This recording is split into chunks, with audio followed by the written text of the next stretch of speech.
Today is all about humans and or versus machines, I guess. Jules always comes to us with topics. I think with all the chat around ChatGPT, I've been rehearsed that phrase. It was pretty self-explanatory, but for me, just a big thanks for coming, and I'm going to pass over to the experts. Over to Jules. Oh well, definitely not the expert. We have the experts coming up. So today, as Ed said, with this topic, it's so timely, and we want today to be about delving into all things AI, automation and ChatGPT. I think there's a lot of scaremongering, there's a lot of paranoia, there's also a lot of opportunities, and that's what we're going to be talking about today. Now, but I'm going to hand over to get the party started. We're going to listen to David Guetta for a minute, just all eyes on the screen, and see what David has done. Here we go, let's hope this works. I'm getting lost in an underground. This is the future rave sound. I'm getting lost in an underground.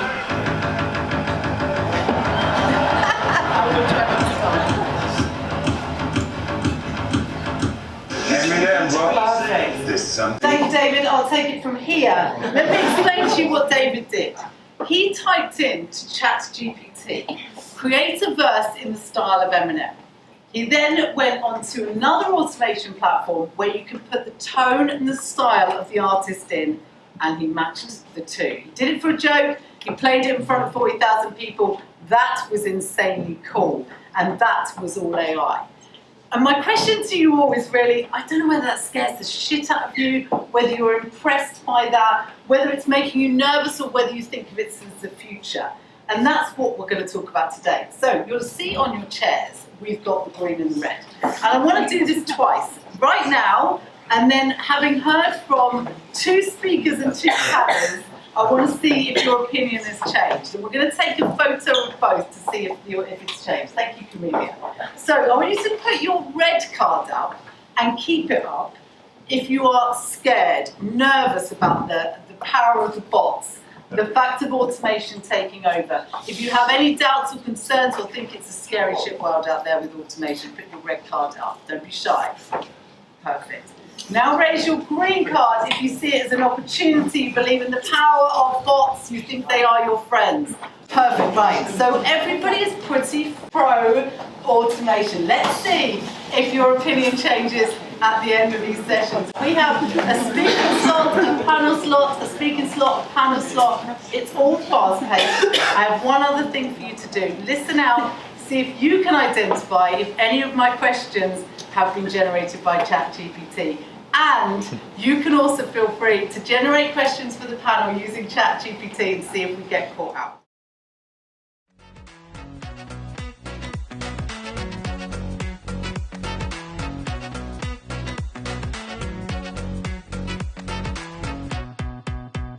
Rob Garber from Gum Gum is coming up here.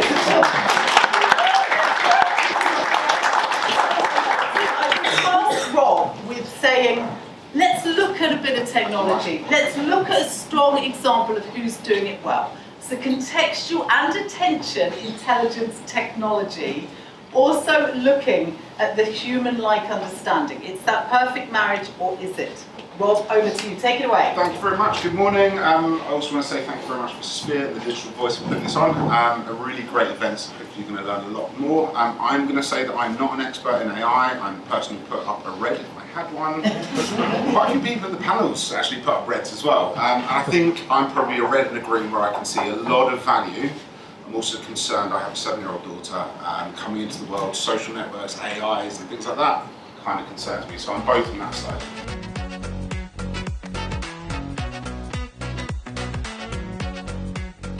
There isn't much logic behind the planning and delivery of attention because we are not able to predict it. But algorithms and AI have the ability to predict it. Humans make assumptions. Humans are conditioned and they are biased based on what they do. They definitely inform machines, but you need to let machines take over for them to be able to do their magic and work and deliver a campaign in our world to the best of its ability rather than letting a human have their preconditioned views on that.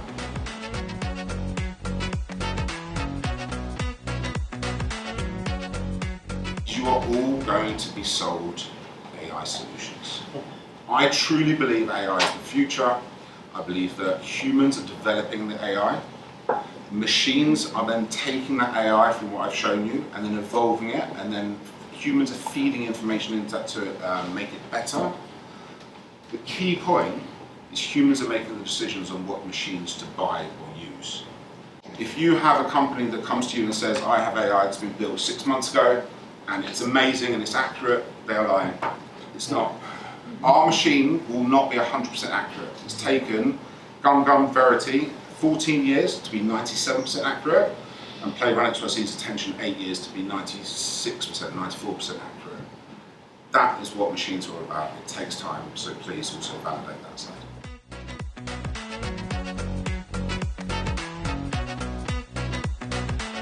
The first thing is humans are building the AI. So if humans are biased in their opinion, and I think we've heard things about Google search and things like that, which is AI based, humans are going to inform the AI and effectively allow it to go kind of manipulate the information that's provided by that human that was biased first of all. The way to kind of move away from that is first of all the ethics of the company. That has to be the most important thing. You can't change the ethics of the company, unfortunately. So be very wary of the ethics of the company you're investing in. And the second thing is training that model. If the ethics of the company are good, training that model to make sure that it's consistently being told where it's going wrong or where it's going right by unbiased humans, by reading the context. That's the kind of way to make sure that it's evolving in a better way. But yeah, that's a big concern.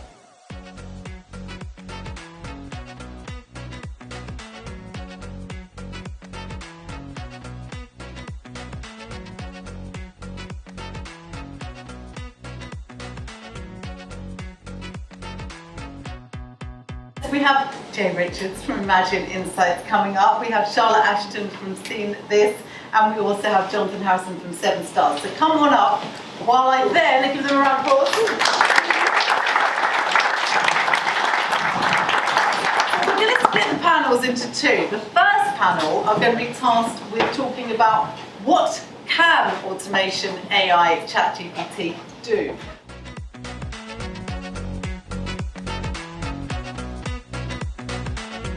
I think one of the interesting things when we're looking at, potential economic downturn, how we get the most from our people and the resources that we do have, is how can it do things that are more added value, I guess, for our clients or the businesses we work with. When I was thinking, about those types of questions over the last few days, I think you can see a world at the moment where SMEs who potentially are looking to scale but don't have the capacity to be able to, hire, big teams but very quickly. You can see something like ChatGPT being a really useful tool at doing some of those tasks that they would normally have to hire for. Maybe those things that, analysing complex data sets that they just don't have the time to be able to answer the questions that would normally take them, a huge amount of research. I really see the benefit in those small, those SME type audiences. I think what I'm a little bit scared about is how some of our larger clients potentially might see the benefit of ChatGPT as a quick answer, something that's a really quick solution. I can just type in, well, what's the best thing for this sort of a campaign, and expect it to get the right answer, because as Rob, I think, really, it was really well said in the introduction, is you need that human lens, and if you don't ask the right question to something like ChatGPT or analyse the output, you're not going to get the answer you need.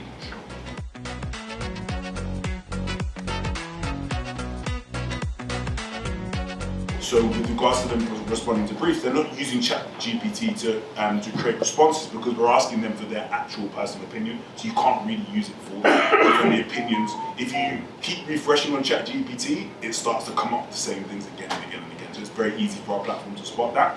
But what they're using it for is research. So they can do, because we give them 24 hours to respond to a brief, so they're able to do a real deep dive. Historically, they'd have to sit on Google and try and figure it out. But with ChatGPT, they can get these other angles and the other positions from it. So from our perspective, it enables them to do more research, which then means from a content creation perspective, they can put out better content because they're able actually to look at it from a more holistic macro perspective instead of just looking from a micro perspective.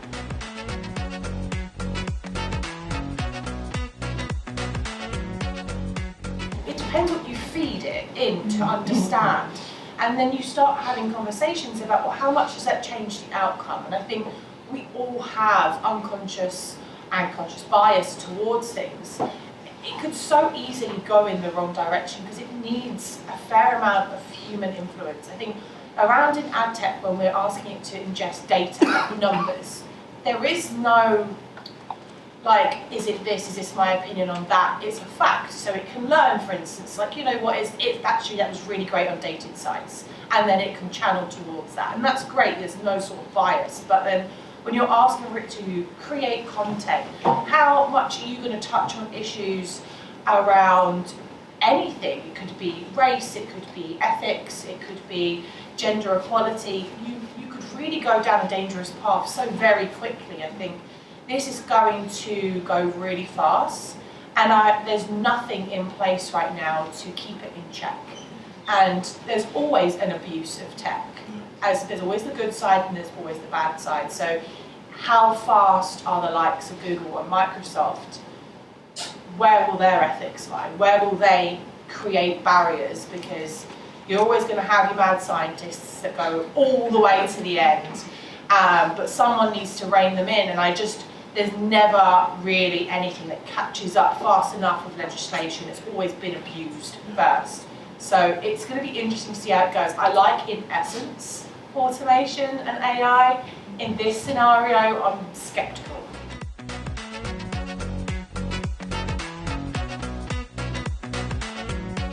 We do like monthly articles called the Talks that go out to all of our clients, and I'll be honest, I'd left mine to the last minute. Stuck the question. It didn't give me a good enough answer, but it gave me enough to work on it. rather Flashing than cursor taking 3 syndrome, hours. was it that? It's like, instead of flashing cursor syndrome where you don't know where to start, the blank piece of paper, do you think it's that, John? Exactly that, and then it allows, then you tailor it to exactly your voice and everything else. It wasn't brilliant for that, I must say.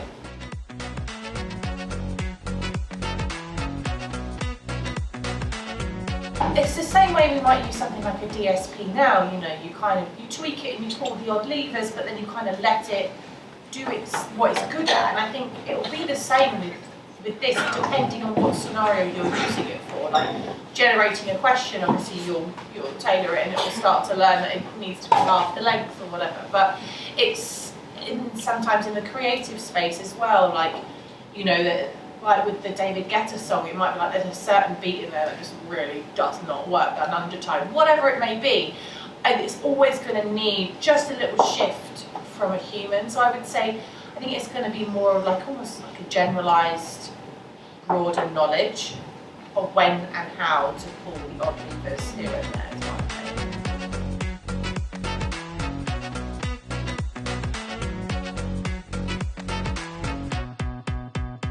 Now I'm delighted with this one because when automated is done well, it's mind-blowing.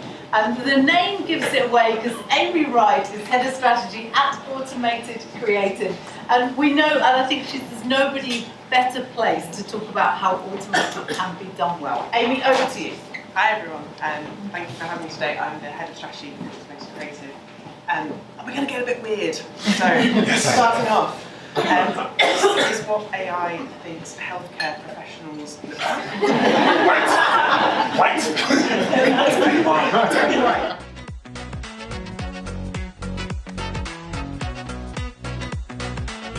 We're all under increasing pressures, so whether we are clients, whether we're media agencies, whether we're recruiters, everybody wants more for less money, faster, and actually better as well, because the competition is just getting more and more extreme. We've all got lots and lots of different things that are kind of leading to those pressures, but we're all basically just trying to do the best job that we can under increasing challenges and pressures from every single angle. So when I came into the industry, this was kind of thrown down my throat repeatedly working in the creative industries. It's the production triangle of dreams, and you can only ever have 2 of these things. Increasingly, it's being cheap and fast because they're kind of the bare minimum that get you in the door. That just makes you part of the playing field. The thing that keeps suffering at the moment is good, because we're not focusing on how to make things better. We're using automation or we're using existing systems to make things cheaper and faster, which is great. But are we actually kind of sense checking that bigger thought about, are we putting the right things in the first place? So I would suggest that paid advertising right now is a closed loop industry. It's very similar.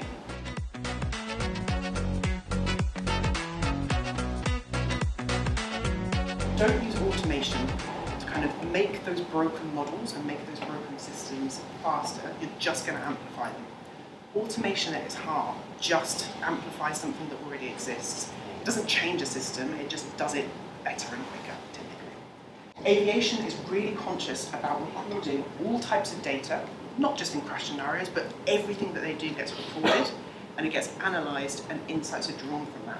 And the reason for doing that is that the whole industry has this really open culture of sharing data. Pilots physically cannot be punished if they report mistakes they make within a week of making them, because it's more important to learn from those mistakes than it is to kind of hide them and not have that kind of experience. So, arguably, this is the type of model we want to be looking at.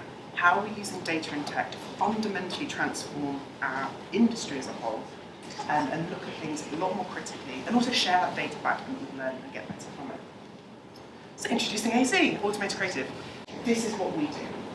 So instead of taking that one hypothesis, we're actually running lots and lots of things at scale from the beginning. We can only do that because of automation, so we use that to help generate creatives at scale much faster. But we're not making assumptions up front. We're putting it to the market, we're finding out what's actually working, getting the insight and data back using our proprietary kind of tagging software, and then we go back again and we just keep testing things and we keep iterating and we keep blowing out that process.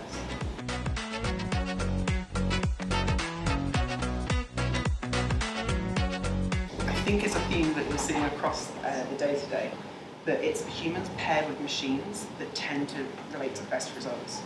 I have got slides and decks and slides of the worst ad creative I have ever seen that has been created by automated DCO machine-based processes. Weird pack shots, lines skewing off everywhere. So we take that kind of creative agency and marketing rigor, make something that is aesthetically designed, feels beautiful, and has designers involved in that part of the process. So all of that kind of upfront thinking, the strategic output, that's the bit that we do as humans. We then use our machines to help us do that better. So we're a creative services platform, so it should be that the technology is the starting point, not the end point. And I think that's the biggest mistake that we tend to see being made at the moment.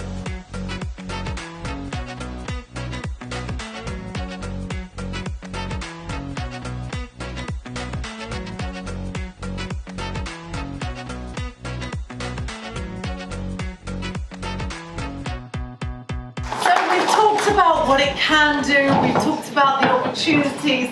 We have to, as a final session, really get to the bottom of what are we fearing.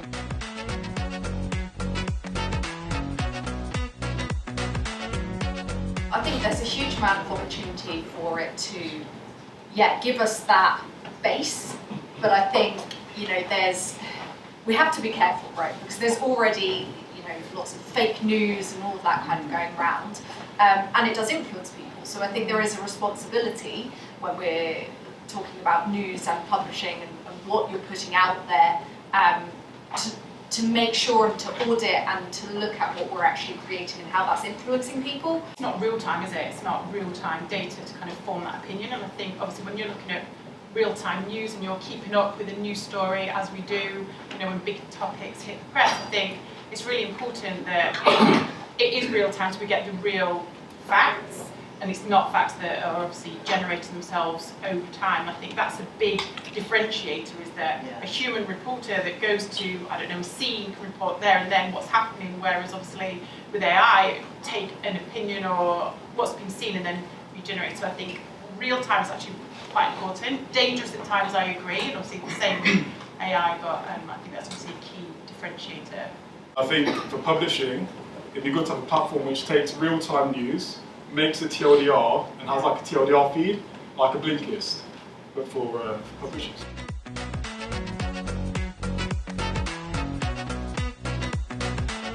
There's definitely some scary things about it.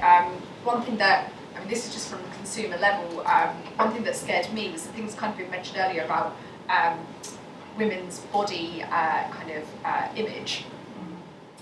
There was a AI created kind of influencer, I think it was M&S or something. I found that really scary, because I think we have, we have so many standards and all these things that are putting pressure on women to look a certain way as it is. Suddenly we start creating a virtual version of something that we're meant to aspire to that we literally cannot ever meet, that's scary. As a parent, trying to keep ahead of the game on the content that's consumed, what's real, what's not real, answering questions.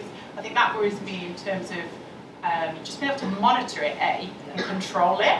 I mean, I'm already asking my friends questions, how do you control this? What happens when you get to that? They're literally like, yeah, you've got to step up your game with social media, passwords, etc. But when it comes to this, I think it's another level. I think it's about educating people on how to control it within reason, so that people still get educated, kids still get educated, still ahead of the game. You know, it is a time when actually it can influence and help them, but we need to be able to moderate it and understand it.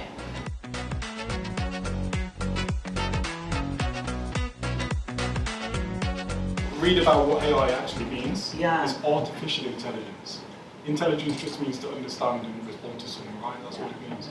So it's an artificial human being, and it's replicating the brain in an artificial environment. So reading about things like machine learning and So neural networks. understanding. Your advice is understand it. Yeah, and artificial intelligence is 67 years old, so the same age as Bruce Willis. Bill Gates, and a few of the famous people. Yeah. So it's 67 years old, and it's older than the World Wide Web. So it came out just like 15 to 20 years before as a concept of how machines can replace human beings. Right. So it's older, but I think reading about And it hasn't taken over. We're not eliminated yet, so we're not all yet. right. We're going to be living with it, right? And we're not going to be living. It's not going to be It's replacing still us. going away, Yeah. so it's about. And I think neural networks are going to be massive because in media, I don't think anyone's cracked the way to find feature importance in DSPs, for example, and build their own algorithms. So let's say you've got a device, time of day, day of week, etc. Or you've got creative with different elements in there. The neural network will break down the different parts of the creative and find this feature in the creative. The top right of the creative, the logo, is the most important, let's say 70%, and it gives weightings, and then it will give you recommendations. And I want to have something that does that, feeds it back into the DSP, and then optimizes the creatives like that, rather than just doing random DCO stuff. Sometimes we create problems instead of solutions. So I think with this, not overcomplicate it and really understand the role and the expectations for it to play. Otherwise, I think you could go down many different routes. I think it's just thinking about actually what is the challenge and how can that aid whatever I'm trying to do. So what is my business model? How can it aid it? How can it be more efficient? Instead of trying to do too many things with it and actually not getting very far or going down a negative route with it. I think it's understanding the expectations, general life skill. What's the expectation of this? How do we apply it?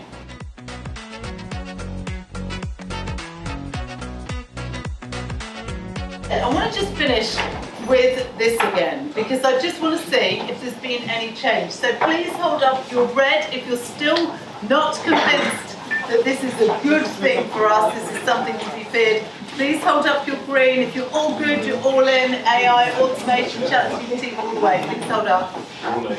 All, there we go. Looks like we are all embracing it. And just as a final thing, I did say, did I ask any questions today by ChatGPT? No, I fucking didn't. We're brilliant, we're here to stay. Thank you very much to the humans.